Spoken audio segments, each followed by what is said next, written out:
Hello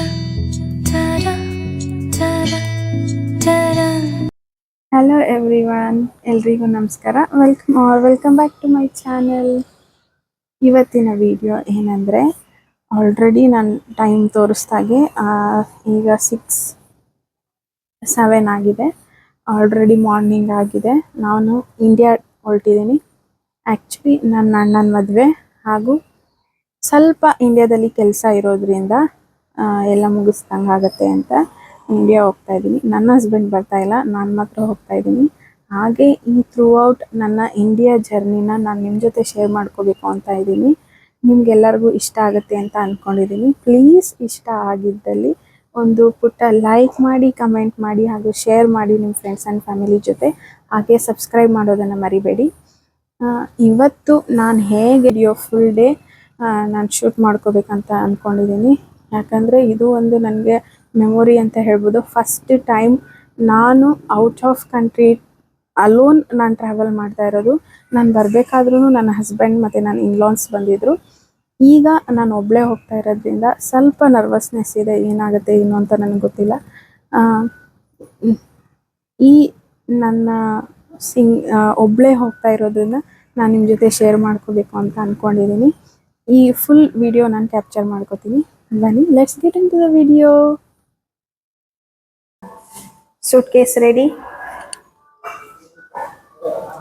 ನನ್ನ husband ಸಹ ready drop ಮಾಡೋಕ್ಕೆ. ನಾನು ನಿಮ್ಮ ಬಿಟ್ಟು ಹೊರಟಿದ್ದೀನಿ. ಏನು ಅನ್ನಿಸ್ತಾ ಇದೆ? ಅದಕ್ಕೆ ಬೇಗ ಮುಗಿಸ್ಕೊಂಡು ಏನು ಕೆಲಸ ಇದೆ ಬೇಗ ಬನ್ನಿ ಅಷ್ಟೇ. Okay, I miss you.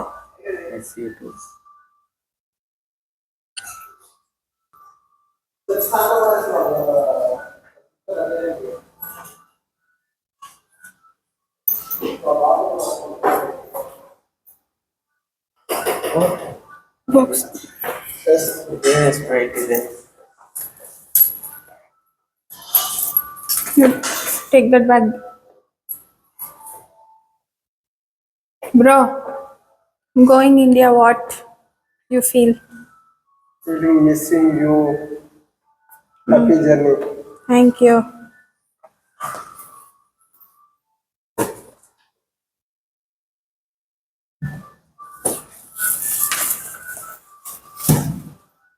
ಇದೆಲ್ಲ ಕೊಡಲ್ಲ.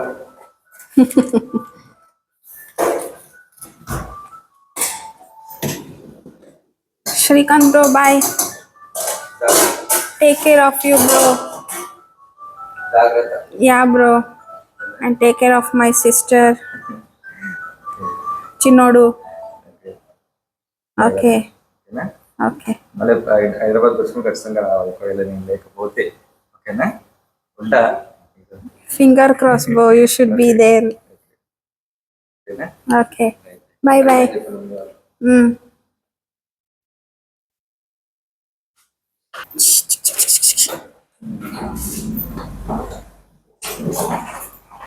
ಹಲೋ ಎವ್ರಿ ಒನ್, ಎಲ್ಲರೂ ಇಂಟ್ರಡಕ್ಷನ್ ನೋಡ್ಕೊಂಡು ಬಂದಿರ್ತೀರಾ ಅಂತ ಅಂದ್ಕೊಂಡಿದ್ದೀನಿ. ಫಸ್ಟ್ ಆಫ್ ಆಲ್ ನಾನು ಸಾರಿ ಅಂತ ಕೇಳ್ಕೊತೀನಿ. ಯಾಕಂದರೆ ಇಷ್ಟು ದಿನ ಆಯಿತು ಲಾಂಗ್ ವಿಡಿಯೋ ಅಪ್ಲೋಡ್ ಮಾಡಿದೆ. ಯಾಕಂದರೆ ಇಂಡಿಯಾ ಟ್ರಿಪ್ ತುಂಬ ಬ್ಯುಸಿಯಾಗಿ ನಡೆದಿದ್ದರಿಂದ ನಾನು ವಿಡಿಯೋ ಮಾತ್ರ ಕ್ಯಾಪ್ಚರ್ ಮಾಡ್ಕೊಳಕ್ಕಾಯಿತು. ಎಡಿಟ್ ಮಾಡೋಕ್ಕಂತೂ ಟೈಮೇ ಸಿಕ್ಕಿಲ್ಲ ಅಂತ ಹೇಳ್ತೀನಿ. ಬೆಳಗ್ಗೆ ಎಲ್ಲ ಓಡಾಟ, ನೈಟ್ ಓಡಾಡಿರೋದ್ರಿಂದ ಸ್ವಲ್ಪ ಟಯರ್ಡ್ ಆಗಿರೋದ್ರಿಂದ ಬಂದು ಮಲ್ಕೊಳ್ಳೋದೇ ಆಗಿತ್ತು. ಹಂಗಾಗಿ ವಿಡಿಯೋ ಎಡಿಟ್ ಮಾಡಿ ಅಪ್ಲೋಡ್ ಮಾಡೋಕ್ಕೆ ನನಗೆ ಟೈಮ್ ಸಿಗದೇ ಇರೋದ್ರಿಂದ ಸಿಕ್ಕಾಗ ಟೈಮ್ ಮಾಡಿಕೊಂಡು ವಿಡಿಯೋನ ಎಡಿಟ್ ಮಾಡಿಕೊಂಡು ಅಪ್ಲೋಡ್ ಮಾಡೋಕ್ಕೆ ಸಹ ಟ್ರೈ ಮಾಡಿದ್ದೀನಿ. ಹಂಗೂ ಶಾರ್ಟ್ಸ್ ಆಗಿ ನಾನು ಅಪ್ಲೋಡ್ ಮಾಡಿದ್ದೀನಿ. ಹಾಗೆಯೇ ನನ್ನ ಇಂಡಿಯಾ ಜರ್ನಿ ತುಂಬಾ ಚೆನ್ನಾಗಿತ್ತು. ನನ್ನ ಪಪ್ಪ ಮಮ್ಮಿನ ಮೀಟ್ ಮಾಡಿದ್ದಾಗಿರ್ಬೋದು, ನನ್ನ ತಂಗಿ, ನನ್ನ ಅತ್ತೆ ಮಾವ ಆಗಿರ್ಬೋದು, ನನ್ನ brother in law, sister in loss ಆಗಿರ್ಬೋದು, ಅವರ ಮಕ್ಕಳಾಗಿರ್ಬೋದು, ಎಲ್ಲರನ್ನೂ ನಾನು ಮೀಟ್ ಮಾಡಿದೆ ಈ ಸತಿ ಇಂಡಿಯಾಗೆ ಹೋದಾಗ. ನನ್ನ ಅಜ್ಜಿ ತಾತ ಆಗಿರ್ಬೋದು, ಎಲ್ಲ ನನ್ನ ರಿಲೇಟಿವ್ಸ್ನ ನಾನು ಮೀಟ್ ಮಾಡಿದೆ ಅಂತ ಹೇಳ್ಬೋದು. ತುಂಬಾ ಚೆನ್ನಾಗಿ ನಾನು ಟೈಮ್ ಸ್ಪೆಂಡ್ ಮಾಡಿದೆ. ಆ 1 ಮಂತ್ ನನಗೆ ತುಂಬ ರಿಲ್ಯಾಕ್ಸಿಂಗ್ ಆಗಿತ್ತು ಅಂತ ಹೇಳ್ಬೋದು. ಹಾಗೆ ಎಲ್ಲ ವರ್ಕ್ ಕೂಡ ನಾನು ಕಂಪ್ಲೀಟ್ ಮಾಡ್ಕೊಂಡು ಬಂದಿದ್ದೀನಿ. ಏನಕ್ಕಾಗಿ ನಾನು ಇಂಡಿಯಾಗೆ ಹೋಗಿದ್ದೆ ಒಂದು ರೀಸನ್ ಬಿಟ್ಟರೆ ಎಲ್ಲ ರೀಸನ್ನ ನಾನು ಕಂಪ್ಲೀಟ್ ಮಾಡ್ಕೊಂಡು ಬಂದಿದ್ದೀನಿ. ಹಾಗೆಯೇ ಈ ನಾನು ಸಿಕ್ಕಿದ ಕಡೆ ಎಲ್ಲ ಸ್ವಲ್ಪ ಸ್ವಲ್ಪ ಕ್ಲಿಪ್ಪಿಂಗ್ಸ್ನ ನಾನು ಕ್ಯಾಪ್ಚರ್ ಮಾಡಿ ಇಟ್ಕೊಂಡಿದ್ದೀನಿ. ಅದೆಲ್ಲ ನಾನು ನಿಮ್ಮ ಜೊತೆ ಶೇರ್ ಮಾಡಬೇಕು ಅಂತ ಅಂದ್ಕೊಂಡಿದ್ದೀನಿ. ಇದು ನನ್ನ ಇಂಡಿಯಾ ಟ್ರಿಪ್ ಜರ್ನಿ ಆಗಿರುತ್ತೆ. ಈ ವಿಡಿಯೋ ನಾನು ಒಬ್ಬಳೇ ಹೇಗೆ ಟ್ರಾವೆಲ್ ಮಾಡಿದೆ ಅನ್ನೋದಾಗಿರುತ್ತೆ. ನಿಮಗೆಲ್ಲರಿಗೂ ಇಷ್ಟ ಆಗುತ್ತೆ ಅಂತ ನಾನು ಅಂದ್ಕೊಂಡಿದ್ದೀನಿ. ಇಷ್ಟ ಆಗಿದರೆ ಪ್ಲೀಸ್ ಒಂದು ಪುಟ್ಟ ಲೈಕ್ ಮಾಡಿ, ಹಾಗೆ ನಿಮ್ಮ ಫ್ರೆಂಡ್ಸ್ ಆ್ಯಂಡ್ ಫ್ಯಾಮಿಲಿ ಜೊತೆ ಶೇರ್ ಮಾಡಿ, ಹಾಗೆ ಕಮೆಂಟ್ ಮಾಡೋದನ್ನು ಮಾತ್ರ ಮರಿಬೇಡಿ. ಇನ್ನೂ ಯಾರೆಲ್ಲ ಸಬ್ಸ್ಕ್ರೈಬ್ ಮಾಡದೆ ವಿಡಿಯೋ ನೋಡ್ತಾ ಇದ್ದೀರಾ, ಪ್ಲೀಸ್ ಸಬ್ಸ್ಕ್ರೈಬ್ ಮಾಡಿ ವಿಡಿಯೋ ನೋಡಿ ಅಂತ ಹೇಳ್ತೀನಿ. ಹಾಗೆ ನನ್ನ ಇಂಡಿಯಾ ಜರ್ನಿ ಬಗ್ಗೆ ಹೇಳೋದಾದರೆ, ನೀವೇ ನೋಡ್ತೀರಾ ಇಲ್ಲಿಂದ ನಾವು ಮಾರ್ನಿಂಗ್ ಹೊರಟಾಗೆ ಒಂದು ಮನೆ ಬಿಟ್ಟಾಗ ಒಂದು 6:15 ಆಗಿತ್ತು. ಅಲ್ಲಿಂದ ಎಲ್ಲ ಏರ್ಪೋರ್ಟ್ ರೀಚ್ ಆಗಿ ನನ್ನ ಹಸ್ಬೆಂಡಿಗೆ ಹಾಲಿಡೇ ಇರಲಿಲ್ಲ ಆ್ಯಕ್ಚುಲಿ. ಅವರು ಹಾಫ್ ಡೇ ಲೀವ್ ತೊಗೊಂಡು ನನ್ನ ಏರ್ಪೋರ್ಟಲ್ಲಿ ಡ್ರಾಪ್ ಮಾಡಿ ಮತ್ತೆ ಅವರು ಕಂಪ್ನಿಗೆ ಹೋಗಬೇಕಾಗಿತ್ತು. ಹಂಗಾಗಿ ನನ್ನ ಏರ್ಪೋರ್ಟಿಗೆ ಡ್ರಾಪ್ ಮಾಡಿ ಅಲ್ಲಿಂದ ಅವರು ರಿಟರ್ನ್ ಮನೆಗೆ ಬಂದು ಮನೆಯಿಂದ ಅವರು ಕಂಪ್ನಿಗೆ ಹೋಗಬೇಕಾಗಿತ್ತು. ಅವ್ರು ಬಂದು ಡ್ರಾಪ್ ಮಾಡಿ ಹೋದರು ನನ್ನ. ಅಲ್ಲಿಂದ ನಾನು ಒಬ್ಬಳೇ ಟ್ರಾವೆಲ್ ಮಾಡಿಕೊಂಡು ಇಂಡಿಯಾ ಬಂದಿದ್ದು. ನನ್ನ ಪಿಕಪ್ ಮಾಡೋದಕ್ಕೆ ನನ್ನ ಪಪ್ಪ ಬಂದಿದ್ದರು ಬ್ಯಾಂಗ್ಳೂರು ಏರ್ಪೋರ್ಟಿಗೆ. ಒಬ್ಬಳೇ ಟ್ರಾವೆಲ್ ಮಾಡ್ತಾ ಇರೋದ್ರಿಂದ ಮಾರ್ನಿಂಗ್ ಫ್ಲೈಟ್ ಬುಕ್ ಮಾಡಿದರು ನನ್ನ ಹಸ್ಬೆಂಡ್. ಮಾರ್ನಿಂಗ್ ಫ್ಲೈಟ್ ಅಂದರೆ ಆಫ್ಟರ್ನೂನ್ ಇಲ್ಲಿ ಒಂದು 12:30 ಆ ಥರ ಇತ್ತು ಫ್ಲೈಟ್. ಸಂಜೆ ಒಂದು 4 o'clockಗೆ ಇಂಡಿಯಾದಲ್ಲಿ ಲ್ಯಾಂಡಿಂಗ್, ಬ್ಯಾಂಗ್ಳೂರು ಏರ್ಪೋರ್ಟಲ್ಲಿ ಲ್ಯಾಂಡಿಂಗ್ ಇತ್ತು. ನೀವೇ ನೋಡ್ತೀರಾ ಹೇಗೆಲ್ಲ ನಾನು ಟೈಮ್ ಸ್ಪೆಂಡ್ ಮಾಡಿದೆ. ಎಲ್ಲ ಥರ ನಾನು ಎಲ್ಲ ಕಡೆ ರೆಕಾರ್ಡ್ ಮಾಡ್ಕೊಂಡಿದ್ದೀನಿ. ಒಂದೊಂದು ಕಡೆ ವಾಯ್ಸ್ ರೆಕಾರ್ಡ್ ಆಗಿಲ್ಲ, ನಾನು ಅಲ್ಲೆಲ್ಲ ವಾಯ್ಸ್ ಓವರ್ ಕೊಟ್ಟಿದ್ದೀನಿ. ನಿಮ್ಗೆ ಇಷ್ಟ ಆಗುತ್ತೆ ಅಂತ ಅಂದ್ಕೊಂಡಿದ್ದೀನಿ. ನೀವು ನೋಡ್ತಾ ಇರ್ಬೋದು, ನನ್ನ ಹಸ್ಬೆಂಡ್ ಲಗೇಜ್ ತಂದು ಇಡ್ತಾ ಇದ್ದಾರೆ ನಮ್ಮ ಕಾರಿಂದ. ಆಲ್ರೆಡಿ ಇದು ಪಾರ್ಕಿಂಗ್ ಏರಿಯಾ.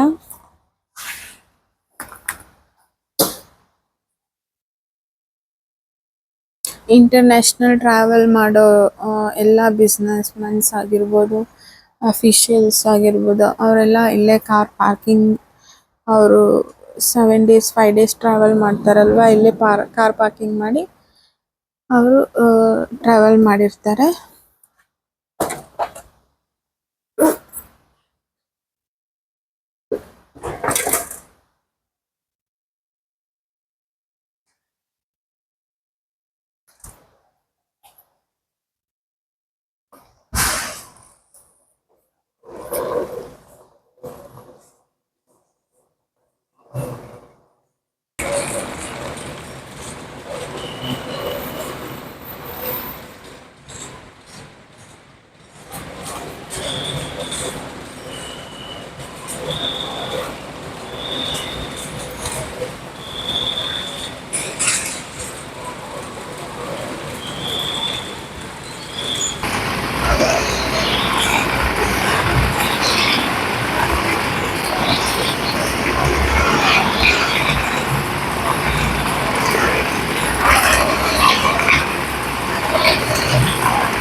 ನೋಡ್ತಾ ಇರ್ಬೋದು, ನಾವು ಮೇಲ್ಗಡೆ ಬೋರ್ಡಿಂಗ್ ಪಾಸ್ ತಗೊಳಕ್ಕೆ ಅಂತ ಹೋಗ್ತಾ ಇದೀವಿ.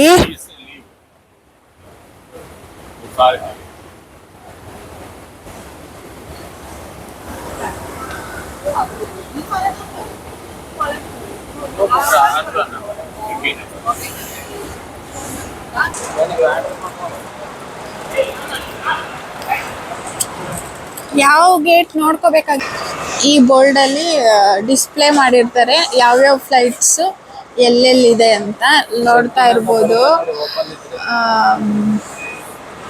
IndiGo Bangalore flight gate number ಡಬ್ಲ್ಯೂಗೆ ಹೋಗ್ಬೇಕು. ಬನ್ನಿ ಹೋಗೋಣ. ನಾವಿನ್ನು ಎನ್ನಲ್ಲಿದ್ದೀವಿ? ಡಬ್ಲ್ಯೂ ಫುಲ್ಲು ಲಾಸ್ಟಲ್ಲಿದೆ, ಹೋಗ್ಬೇಕು.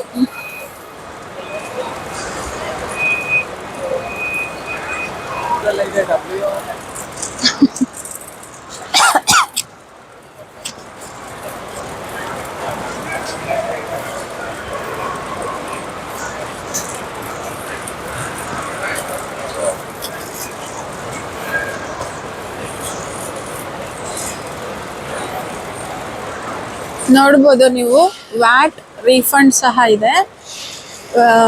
ನಾವೇನೇ ಎಲೆಕ್ಟ್ರಾನಿಕ್ ಐಟಮ್ಸ್ ಆಗಿರ್ಬೋದು, ವ್ಯಾಲ್ಯೂಯಬಲ್ ಐಟಮ್ಸ್ ನಾವು ಏನೇ ತೊಗೊಂಡ್ರು ನಮಗೆ ಇಲ್ಲಿ ವ್ಯಾಟ್ ರಿಫಂಡ್ ಇಷ್ಟು ಪರ್ಸೆಂಟೇಜ್ ಅಂತ ಸಿಗುತ್ತೆ.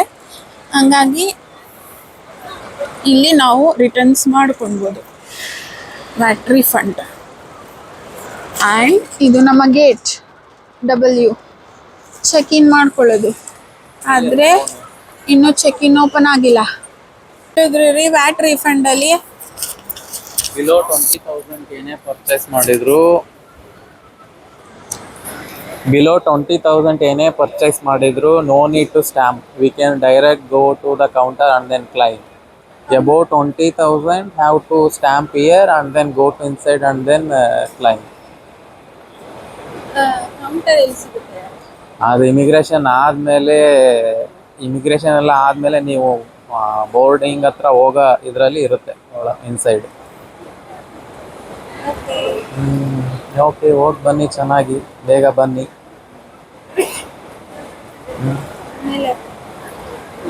ಆಮೇಲೆ ಇನ್ನೇನಿದೆ, ಹೋಗಿದ್ದ ಕೆಲಸ ಚೆನ್ನಾಗಾಗಲಿ ಎಲ್ಲ,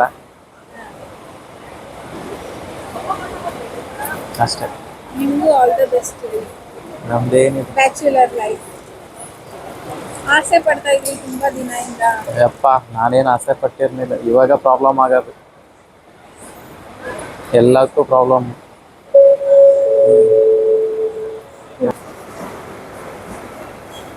ಇದು ಬಿಫೋರ್ ಚೆಕ್ ಇನ್ ಅಲ್ಲಿ ಒಂದು ಮಿನಿ ಮಾಡ್ತಾರ, ಕೆಲವೊಂದು ಫುಡ್ಸ್ ಸ್ನ್ಯಾಕ್ಸ್ ಎಲ್ಲ ಸಿಗುತ್ತೆ ನೋಡಿ. ವಿತ್ ಫುಡ್ ಲೈಕ್ ವೆಜ್ ಸಿಗುತ್ತೆ, ನಾನ್ ವೆಜ್ ಸಿಗುತ್ತೆ. ಬಟ್ ಇಲ್ಲೆಲ್ಲ ಮೋಸ್ಟ್ ಆಫ್ ದ ಥಿಂಗ್ಸ್ ಎಲ್ಲ ನಾನ್ ವೆಜ್ ಇರುತ್ತೆ. ಸೊ ವೆಜಿಟೇರಿಯನ್ ಅಂದರೆ ಬ್ರೆಡ್, ಸಮ್ ಮಿಲ್ಕು, ಅದನ್ನು ಮಾತ್ರನೇ ತಿನ್ಲಿಕ್ಕಾಗೋದು. ರೈಸ್ ಎಲ್ಲ ಇದೆ, ಬಟ್ ಯಾವುದು ವೆಜ್ ಇರಲ್ಲ, ಎಲ್ಲ ಚಿಕನ್ನು ಇಲ್ಲ ಪೋರ್ಕು ಇರುತ್ತೆ ನೋಡಿ. ಇನ್ಕ್ಲೂಡಿಂಗ್ ಡ್ರಿಂಕ್ಸ್ ಆಲ್ಸೋ ಇಟ್ಟಿದ್ದಾರೆ.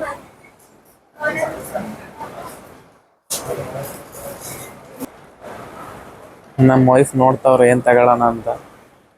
ಇನ್ನೂ ಏನೂ ಸಿಕ್ಕಿಲ್ಲ, ಅವ್ರ ಕಣ್ಣಿಗೆ ಬಿದ್ದಿಲ್ಲ. ಏನಿಲ್ಲ, ನೀವು ಏರ್ಪೋರ್ಟಲ್ಲಿ ತಿನ್ನಬೇಕು ಅಂತ ಬಂದ್ರಿ, ಅಲ್ಲೆಲ್ಲ ಬರಬೇಕಾದ್ರೆ 7-Eleven ಎಲ್ಲ ಇತ್ತು. ಪರವಾಗಿಲ್ಲ, ತಗೊಳ್ಳಿ ಹೋಲಿ.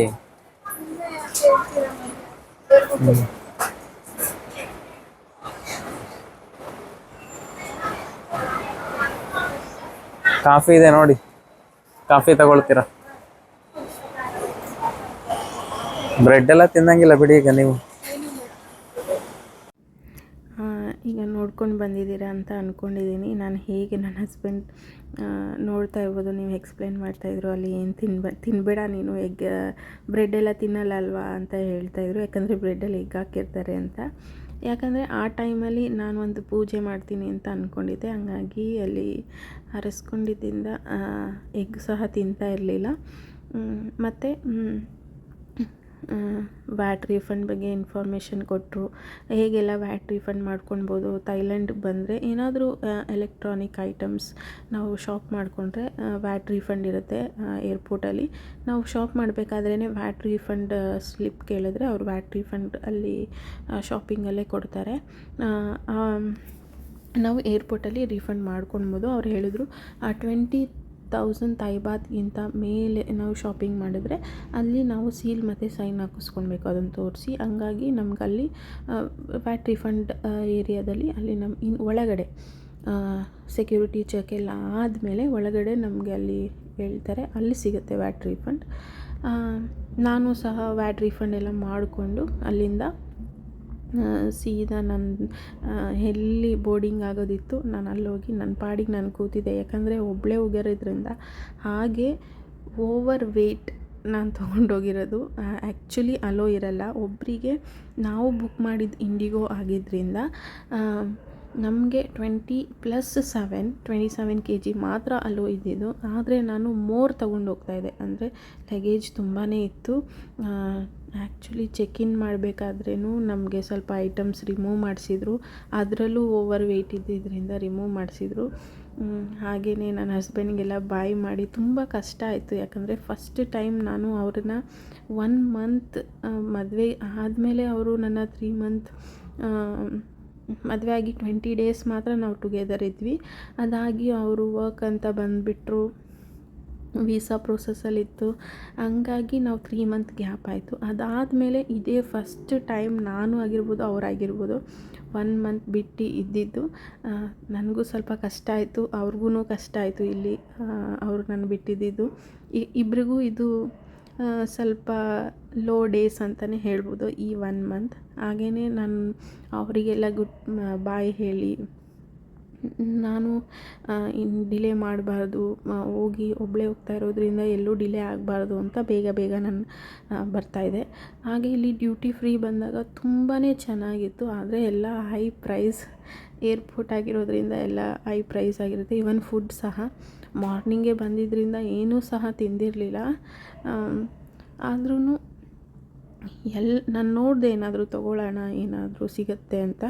ಬಟ್ ತುಂಬಾ ಹೈ ಪ್ರೈಸ್ ಕಂಪೇರ್ ಟು ಹೊರಗಡೆ ನಾವು ತೊಗೊಂಡ್ರೆ. ಈವನ್ 7-Eleven ಅಂತ ಸಿಗುತ್ತೆ. 7-Elevenನಲ್ಲಿ ನಾವು ಶಾಪಿಂಗ್ ಮಾಡಿ ಏನಾದರೂ ಸ್ನ್ಯಾಕ್ಸ್ ತೊಗೊಂಡ್ರೆ ಅಲ್ಲಿ ಸ್ವಲ್ಪ ಕಡಿಮೆಗೆ ಸಿಗುತ್ತೆ. ಈಗ 20 ಬಾತ್ ಇರೋದೆಲ್ಲ ಇಲ್ಲಿ 40 ಬಾತ್ 50 ಬಾತ್ ಇತ್ತು ಏರ್ಪೋರ್ಟಲ್ಲಿ. ಹಂಗಾಗಿ ನಾನು ಏನೂ ತೊಗೊಳಕ್ಕೆ ಹೋಗಲಿಲ್ಲ. ಅಲ್ಲೆಲ್ಲ ಡ್ಯೂಟಿ ಫ್ರೀ ಅದೆಲ್ಲ ನೋಡಿಕೊಂಡು ಮತ್ತು ನಾವು ನನ್ನ ಬೋರ್ಡಿಂಗ್ ಏರಿಯಾಗೆ ಬಂದು ಬೋರ್ಡ್ ಮಾಡಿಕೊಂಡು, ಇದು ನೋಡ್ತಾ ಇರ್ಬೋದು ನೀವು, ಆಲ್ರೆಡಿ ನಾನು ಬಂದು ಫ್ಲೈಟ್ ಒಳಗಡೆ ಕೂತಿದ್ದೀನಿ. ಫ್ಲೈಟ್ ಒಳಗಡೆ ಎಲ್ಲ ಬಂದು ಸೆಟಲ್ ಆಗಿ, ಆ್ಯಕ್ಚುಲಿ ನನ್ನ ಪಕ್ಕದಲ್ಲಿ ಯಾರೂ ಇರಲಿಲ್ಲ ಅವತ್ತು. 2 ಸೀಟ್ ಖಾಲಿ ಇತ್ತು. 2 ಸೀಟ್ ಖಾಲಿ ಇತ್ತು. ಕಂಫರ್ಟಬಲಾಗಿ ಹೋದೆ ಅಂತಲೇ ಹೇಳ್ತೀನಿ ನಾನು. ಯಾಕಂದರೆ ಯಾರೂ ಇರಲಿಲ್ಲ ನನ್ನ ಪಕ್ಕದಲ್ಲಿ. ಹಂಗಾಗಿ ಫುಲ್ ಕಂಫರ್ಟಬಲಲ್ಲಿ ಹೋಗಿದ್ದೀನಿ. ಮತ್ತು ಎಕ್ಸ್ಪೀರಿಯನ್ಸ್ ಮಾತ್ರ ತುಂಬಾ ಚೆನ್ನಾಗಿತ್ತು. ಒಬ್ಬಳೇ ಹೋಗಿದ್ದು, ತುಂಬ ನರ್ವಸ್ ಆಗಿದೆ. ಆದರೆ ಎಲ್ಲೂ ಏನೂ ಹೆಚ್ಚು ಕಮ್ಮಿ ಆಗಲಿಲ್ಲ, ಆರಾಮಾಗೆ ಹೋದೆ. ನಾನು ಹೋಗೋ ಅಷ್ಟೊತ್ತಿಗೆ ನಮ್ಮ ಡ್ಯಾಡಿ ಸಹ ಬಂದಿದ್ದರು. ಅಲ್ಲಿ ಬಂದು ನಾನು ಪಿಕಪ್ ಮಾಡ್ಕೊಂಡು ಮನೆಗೆ ಹೋಗಿ ರೀಚ್ ಆಗೋ ಅಷ್ಟೊತ್ತಿಗೆ 6:30 ಆಗಿತ್ತು. ಹಾಗೆಯೇ ತುಂಬಾ ಟಯರ್ಡ್ ಆಗಿತ್ತು, ಏನೂ ತಿಂದಿರಲಿಲ್ಲ, ಹೊಟ್ಟೆ ಹಸ್ದಿತ್ತು. ತುಂಬ ಟಯರ್ಡ್ ಆಗಿದ್ದರಿಂದ ನಾನು ಪಪ್ಪನ ಮೀಟ್ ಮಾಡಿ ಅವ್ರಿಗೆ ಲಗೇಜ್ ಎಲ್ಲ ಹ್ಯಾಂಡ್ ಓವರ್ ಮಾಡಿ ಕಾರಲ್ಲಿ ಮನೆಗೆ ಹೋಗೋಷ್ಟೊತ್ತಿಗೆ ನಾನು ಮಲ್ಗೇ ಬಿಟ್ಟಿದ್ದೆ. ಯಾಕಂದರೆ ಅಷ್ಟೊಂದು ಟಯರ್ಡ್ ಆಗಿತ್ತು. ಲಗೇಜ್ ಓವರ್ ವೆಯ್ಟ್ ಇರೋದ್ರಿಂದ ಮತ್ತು ಒಬ್ಬಳೇ ಎಲ್ಲ ತೊಗೊಂಡೋಗಿದ್ರಿಂದ. ಆ್ಯಂಡ್ ಇದು ಫಸ್ಟ್ ಟೈಮ್ ಎಕ್ಸ್ಪೀರಿಯೆನ್ಸ್ ನನಗೆ.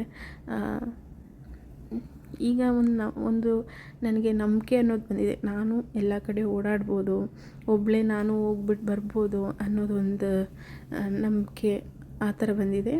ಐ ಕ್ಯಾನ್ ಮ್ಯಾನೇಜಬಲ್ ಅನ್ನೋದೊಂದು ಬಂದಿದೆ. ಎಕ್ಸ್ಪೀರಿಯೆನ್ಸ್ ಮಾತ್ರ ಹೇಳ್ಕೊಳಂಗಿಲ್ಲ, ತುಂಬಾ ಚೆನ್ನಾಗಿತ್ತು. ಹಾಗೆಯೇ ಎಲ್ಲರನ್ನೂ ಮೀಟ್ ಮಾಡಿ ಫಸ್ಟ್ ಟೈಮ್ ಹೋಗಿದ್ದು. ಆ್ಯಕ್ಚುಲಿ ನಾನು ಹೋಗೋದು ನನ್ನ ತಂಗಿಗೆ ಗೊತ್ತೇ ಇರಲಿಲ್ಲ. ಲಿಟ್ರಲಿ ಫುಲ್ ಸರ್ಪ್ರೈಸ್ ಆಗಿರೋದ್ರಿಂದ ನಾನೆಲ್ಲೂ ವೀಡಿಯೋ ಕ್ಯಾಪ್ಚರ್ ಮಾಡ್ಕೊಂಡಿಲ್ಲ. ಯಾಕಂದರೆ ತುಂಬ ಎಮೋಷ್ನಲ್ ಆಗಿಬಿಟ್ಲು. ನನಗೆ ವೀಡಿಯೋ ಮಾಡ್ಕೋಬೇಕು ಅಂತಲೂ ಅನ್ನಿಸ್ಲಿಲ್ಲ, ಅಷ್ಟೊಂದು ಎಮೋಷ್ನಲ್ ಆಗಿಬಿಟ್ಲು ಅವಳು. ಈವನ್ ಮಮ್ಮಿ ಅರ್ಧ ದಾರಿಗೆ ಹೋದ್ಮೇಲೆ ಕಂಡಿಡ್ಕೊಂಡ್ಬಿಟ್ರು, ನೀನು ಬರ್ತಾಯಿದ್ದೀಯಾ ಅಂತ ಮಮ್ಮಿ ಕಂಡಿಡ್ಕೊಂಡ್ಬಿಟ್ರು. ಅದು ವೀಡಿಯೋ ಕ್ಯಾಪ್ಚರ್ ಮಾಡ್ಕೊಳ್ಳೋಕೆ ಆಗಲೇ ಇಲ್ಲ. ಪಪ್ಪಾದ ಮಾತ್ರ ಒಂದು ರಿಯಾಕ್ಷನ್ ಸಿಕ್ತು. ಪಪ್ಪಾದ ಮತ್ತು ನನ್ನ ಅಜ್ಜಿ ತಾತಂದು ರಿಯಾಕ್ಷನ್ ಮಾತ್ರ ನನಗೆ ಕ್ಯಾಪ್ಚರ್ ಮಾಡ್ಕೊಳ್ಳೋಕ್ಕೆ ಸಿಕ್ಕಿದ್ದು. ನಾನು ಅದನ್ನು ಆಲ್ರೆಡಿ ಶಾರ್ಟ್ಸಲ್ಲಿ ಅಪ್ಲೋಡ್ ಮಾಡಿದ್ದೀನಿ. ಇನ್ನೂ ಯಾರೆಲ್ಲ ಹೋಗಿ ನೋಡಿಲ್ಲ, ಪ್ಲೀಸ್ ನನ್ನ ಚಾನಲಲ್ಲಿ ಶಾರ್ಟ್ಸ್ ಆಗಿ ಅಪ್ಲೋಡ್ ಮಾಡಿದ್ದೀನಿ.